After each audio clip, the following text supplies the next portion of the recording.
एक बार की बात है, एक शहर में एक परिवार रहता था जिसमें एक लड़का और उसके माँ बाप थे। वह बहुत अमीर तो नहीं, लेकिन उनमें प्यार बहुत था। कुछ दिनों बाद उस लड़की की शादी हो गई। उसकी शादी सलोनी नाम की लड़की से हुई। वह बहुत लालची थी। वह अपने पति को किटी पार्टी जाने के लिए बार बार नए कपड़े और गहने लाने को बोलती थी।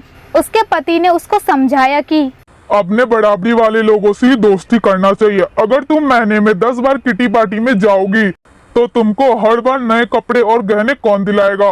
लेकिन वह अपने पति से झगड़ा करना शुरू कर देती और बोलती कि अगर मैं नए कपड़े गहने पहन के नहीं जाऊंगी तो मेरी सहेली मेरा मजाक उड़ाएंगी। तुम ज्यादा कमाने की तो सोचते नहीं, बल्कि मुझे रोकते रहते हो।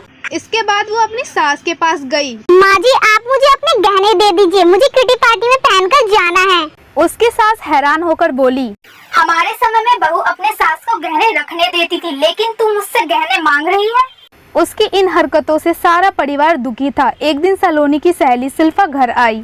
उसने सलोनी की सास से सलोनी के बारे में पूछा। बेटा, सलोनी पार्टी में गई है। शिल्पा ने सलोनी की सास से पूछा, आप इतनी दुखी क्यों दिखाई दे रही हो? तब उन्होंने सारी बात बताई कि सलोनी किस तरह बार बार नए गहने और कपड़े की डिमांड करती है और सारा पैसे उन पे खर्च कर देती है। तब वो शिल्पा से पूछती है कि ज्यादा जरूरी क्या है, रोटी या फिर दिखावा? जरूरी तो रोटी ही है। लेकिन सलोनी को यह बात समझानी होगी। सलोनी की सास ने पूछा, वो कैसे? बस आप देखते जाइए। शिल्पा ने अपने जितने भी गहने और नए कपड़े थे वो सब लाकर सलोनी के घर रख दिया और उनका सारा राशन और फर्नीचर ले जाकर अपने घर चली गई। जब सलोनी घर आई तो उसने अपने अलमारी में नए गहने और नए कपड़े देखकर बहुत खुश हुई। इसके बाद वो अपनी सास से बोलती है, यह किसका है? यह सब तेरे हैं, तुझको जितना बदल कर पहनना है पहन ले। सलोनी उनमें से नए कपड़े गहने पहनकर घर में घूमने लगी। कुछ देर बाद वो जब रसोई में गई तो उसने देखा घर का सारा राशन गायब है। राशन के डिब्बे में गहने थे। वह अपनी सास से बोलती है, यह क्या है? घर का सारा राशन और फर्नीचर कहाँ गया? तब उसकी सास बोलती है, वह सब बेचकर तेरे लिए नए गहने और कपड़े लाए हैं, अब तू इन्हें बदल बदल कर पहन। लेकिन गहनों से पेट थोड़ी ना भरेगा, खाना तो खाना ही पड़ेगा।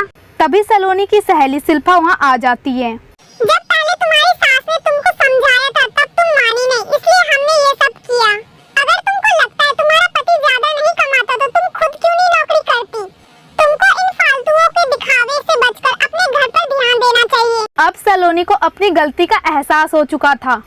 इस कहानी से हमें ये सीख मिलती है, हमें फिजूल के खर्च से बचकर जरूरी चीजों पर ध्यान देना चाहिए।